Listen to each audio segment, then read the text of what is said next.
The Packers and Cowboys ended in the highest scoring tie in NFL history, a 40-40 game. The So if you're tying a game, do you improve or do you fall? Who cares? As an Eagles fan, I'm satisfied with a tie. The Packers are now 2-1-1 as the Eagles stay undefeated, and the Cowboys are now 1-2-1.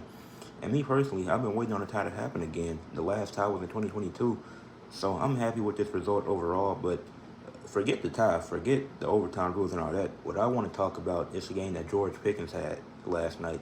With no CD Lamb, George Pickens stepped up and had a phenomenal game. 8 catches, 134 yards, 16.7 yards per catch, and 2 touchdowns. He played amazing last night. Stepped up in the absence of CD Lamb. The Cowboys put up 40. Now, they didn't win, but I still didn't lose either. But I still want to shout out George Pickens for what he was able to do in the absence of CD Lamb, because it's the types of games you're going to need.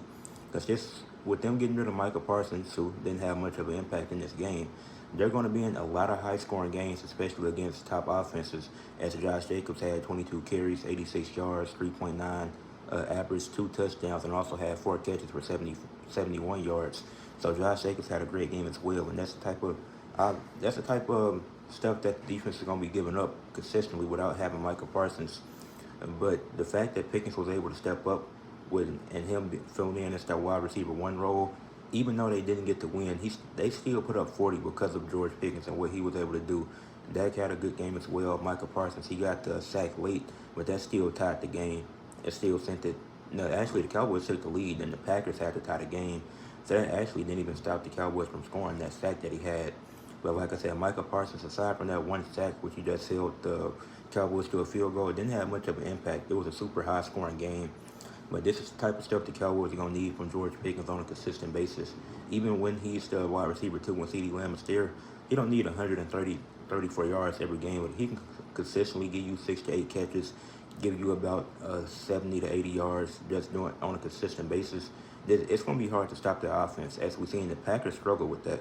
They struggled against George Pickens, and that's why I still don't trust the Packers, because I still don't trust their corners. Like having Micah, that definitely helps them. That helps a lot. It didn't.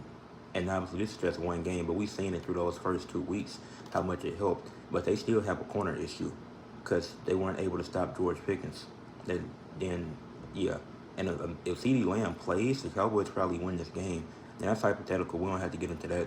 But the Packers got lucky that CeeDee Lamb didn't play and that it ended in a tie, because they honestly should have lost this game to the Cowboys.